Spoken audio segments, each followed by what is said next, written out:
It happens very often that the vision of the photographer doesn't always mesh up or match the vision of the client.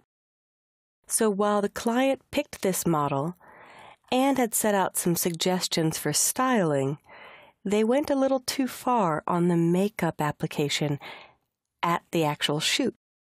So what we're going to do is attempt to make this makeup more subtle. We'll start by sampling her skin tone to use it as an area to repair. I'm going to go to the eyedropper tool. The letter I for eyedropper will hop you there, or you can click on the eyedropper tool. And when working with higher resolution images, you want to go to a 3x3 average. Point sample is really only used for web designers to grab one exact pixel. If you grab a random pixel in high-end print, it may give you an inaccurate reading. So when I choose 3x3 average, I'm going to sample this portion of her skin, and you get this little sampling ring. The bottom color is the color I had, which in this case started as black. The top color is the color I'm sampling now. And to see this better, if I decide that skin tone is too light and I want a darker shade, now when I click and hold, I can slide until the top color looks just a bit darker. There we go. To paint away this bright pink eyeshadow, I will go to the paintbrush tool and change the mode from normal to color. And when I paint with color, it'll paint with the skin tone that I just sampled. I'll zoom in with Command plus or Control plus, and I'll use my right bracket key on my keyboard to make the brush bigger, or you can dial the size up until it's about as big as the eyeshadow area. Clicking away here is kind of a safety zone. I'm going to use my right bracket key next to the letter P to make my brush bigger, and now I've applied more of a copper color to that eyeshadow. There we go. I'll try it across the top as well, and a little bit around the outside. And I might dodge just slightly around the eyelashes so I don't wash those out too much. There's a lot of techniques to do this, but this I find to be one of the easiest.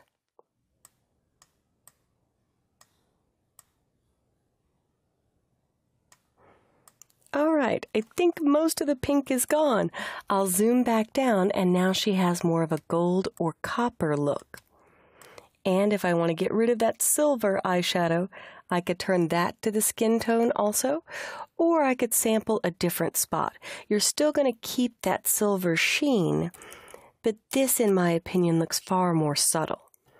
I could also try the patch tool to blend away some of this silver with her skin.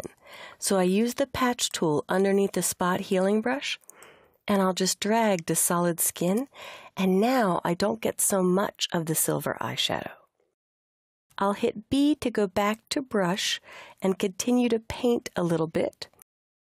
And I'm going to pause the recording and make some more edits to the right eye, and then I'll come in and show you more tricks. All right, back after the magic of recording. So here I've washed out the eyelashes a bit. They've got that copper tone as well. So I'm going to come to the burn tool. Burn is underneath the dodge tool. Dodge means lighten, burn means darken. And with the burn tool, I'm going to tell it to look for the shadows, just the darkest parts of the image. And in the shadows, I usually use between 10 and 20% as my exposure. That should make it nice and subtle. And I'll simply sweep over the eyelashes to make them black again, or a bit darker. This works great on eyeliner as well. And I'll sweep down here on these, and then I'll scoot over and sweep over the eyelashes on this side. This will also give you that smoky eye effect. So I've made the eyeshadow more subtle, but it may still be too extreme or too pronounced. Let's take a look at before and after. in the History panel up at the upper right, before, after. I like that a lot better, but it may be too gold.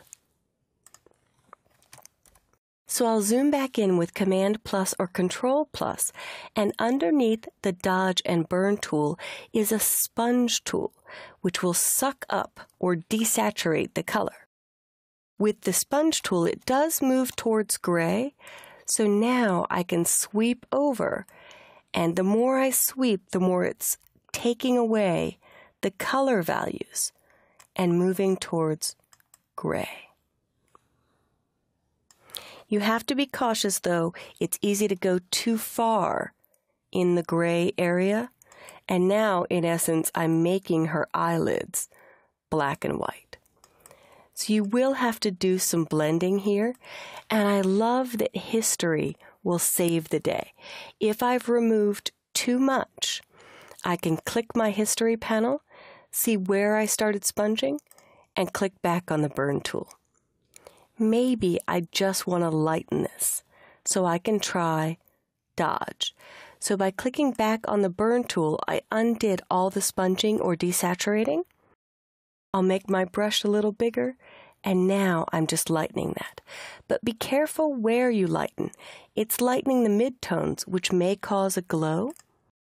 I'll undo that and change my range to either highlights, and watch what that does.